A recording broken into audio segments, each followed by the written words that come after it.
नमस्कार, आप देख रहे हैं एमपी न्यूज। आपके साथ मैं हूं नम्रता बुंदेला। एमपी न्यूज के खास कार्यक्रम में आपका स्वागत है। बीजेपी प्रदेश अध्यक्ष विष्णु दत्त शर्मा मंगलवार को कटनी के दौरे पर पहुंचे और यहां पर उन्होंने स्थानीय नेताओं के साथ बैठक कर आगामी नगरीय निकाय चुनाव को लेकर रणनीति बनाई। हमारे संवाददाता नमन इस वक्त हमसे जुड़े हुए हैं। नमन, मंगलवार को जब बीजेपी प्रदेश अध्यक्ष कटनी दौरे पर पहुंचे तो क्या कुछ उन्होंने रणनीति बनाई है और उनके इस दौरे को लेकर किस तरह का मंथन निकलकर सामने आ रहा है और किस तरह का प्रभाव उनके इस दौरे को लेकर पड़ सकता है? जी देखिए, बिल्कुल भारतीय जनता पार्टी के जो प्रदेश अध्यक्ष हैं वी.डी. शर्मा, वो कटनी के दौरे पर थे, जहां उन्होंने निकाय चुनाव से पहले कार्यकर्ताओं में जो जोश है वो भरने का काम किया है। तमाम जितने भी बूथ स्तर के कार्यकर्ता थे उनसे वी.डी. शर्मा ने जो है बैठक की है और आने वाले नगरीय निकाय चुनाव को लेकर के वी.डी. शर्मा ने उन्हें तमाम जो है मूल मंत्र देते हुए क्या कुछ रणनीति अब तक बनाई जा चुकी है उसके लेकर के उनसे जानकारियाँ साझा की। इसी के साथ वी.डी. शर्मा ने तमाम जितने भी हम कहें कि जो घोषणा पत्र है उसको लेकर के जो है वहाँ पर उन्होंने बातचीत की। कार्यकर्ता जो है उन्हें घोषणा पत्र को लेकर के भी जो है उन्होंने कुछ मूल मंत्र दिए। स्पष्ट रूप से वी.डी. शर्मा का यह कहना था कि जो घोषणा पत्र बनाए गए हैं वो प्रदेश स्तर पर एक अलग घोषणा पत्र बनाया गया है, साथ ही साथ स्थानीय स्तर पर जो है वो अलग घोषणा पत्र बनाया गया है।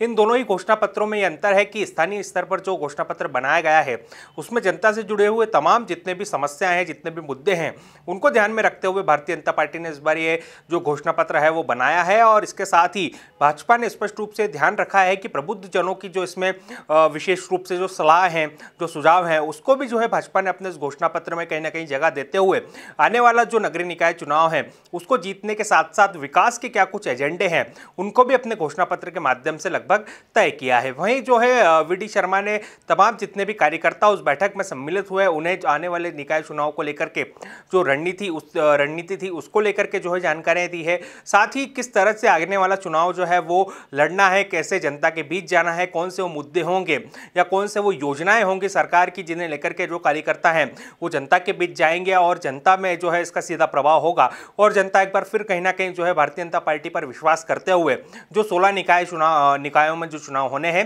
वहां पर भारतीय जनता पार्टी को कहीं ना कहीं अपना मत देगी। तो ये पूरी जो जानकारियां थी, जो बैठकें थी, वो कटनी में हुई हैं और तमाम जितने भी जानकारियां और सुझाव थे वो भाजपा प्रदेश अध्यक्ष वी.डी. शर्मा ने अपने कार्यकर्ताओं के साथ साझा किए हैं।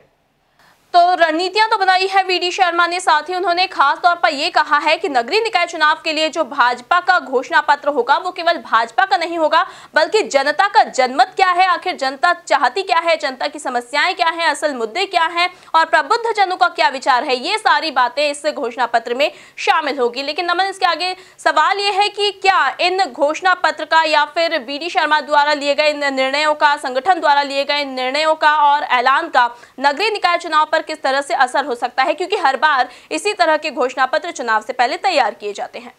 जी देखिए, निश्चित तौर पे भारतीय जनता पार्टी ने इस बार जो घोषणा पत्र तैयार करने की अपनी रणनीति बनाई है वो दो अलग अलग स्तरों पर बनाई है, एक प्रदेश स्तर पर और एक स्थानीय स्तर पर।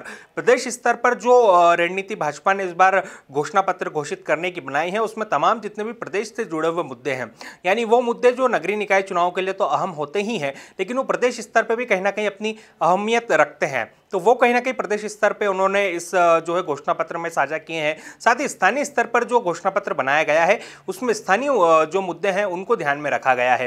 यही कारण है कि लगातार जो भाजपा प्रदेश अध्यक्ष वी.डी. शर्मा हैं अब जो है अलग अलग जिलों का दौरा करेंगे और वहां जाकर के कार्यकर्ताओं को इस घोषणा पत्र के बारे में जानकारी देते हुए समझाएंगे कि आखिर कैसे इस घोषणा पत्र को भाजपा ने तो अब तैयार कर लिया है, भाजपा ने तो तमाम जितनी अपनी कोशिशें थी वो इस घोषणा पत्र को लेकर के कर ली है, जितने प्रयास उन्होंने करना थे वो इसको लेकर के करनी है, लेकिन ये घोषणा पत्र कैसे जनता तक जाए, इसको लेकर के रणनीति किस तरह से बनाई जाएगी, क्या कुछ सुझाव है जो कार्यकर्ताओं को दिए जाने हैं, क्या कुछ कार्यकर्ताओं की भी जो समस्याएं हैं उनको सुन करके उनका जो निराकरण है वो प्रदेश अध्यक्ष कर सके, इसको लेकर के वो तमाम जो है अलग अलग जिलों का दौरा करते हमें यहाँ पर नजर आ रहे हैं। और निश्चित तौर पर आज यदि कटनी का दौरा हुआ है तो आने वाले समय में प्रदेश के जितने भी जिले बचे हैं वहां पर वो दौरा करने जाएंगे और भाजपा कार्यकर्ताओं के साथ आने वाले निकाय चुनाव को लेकर के रणनीति साझा करते हमें नजर आएंगे। बिल्कुल, तो नगरीय निकाय चुनाव करीब है और जैसे जैसे ये चुनाव करीब आते जाते हैं दिग्गज नेताओं का दौरा करने का जो दौर है वो भी बढ़ता चला जाता है और इसी कड़ी में प्रदेश अध्यक्ष वी.डी. शर्मा भी आज कटनी दौरे पर पहुंचे और आने वाले वक्त में ऐसे और भी कई दौरे वो करने वाले हैं। अब देखने वाली बात होगी कि मध्य प्रदेश में जो आगामी नगरीय निकाय चुनाव होने वाले हैं उन चुनाव पर इन दौरों का कितना प्रभाव पड़ पाता है और कितना जनता के दिल पर उनके दौरों का प्रभाव पड़ता है। ताजा तरीन खबरों के लिए आप बने रहिए हमारे साथ, देखते रहिए एमपी न्यूज। नमस्कार। एमपी की नब्ज, एमपी का हाल, मध्य प्रदेश की हर खबर एमपी न्यूज टीवी के साथ। लगातार खबरों के लिए सब्सक्राइब करें हमारा YouTube channel MP news TV. Latest updates के लिए बेल आइकन दबाना जरा भी न भूलें।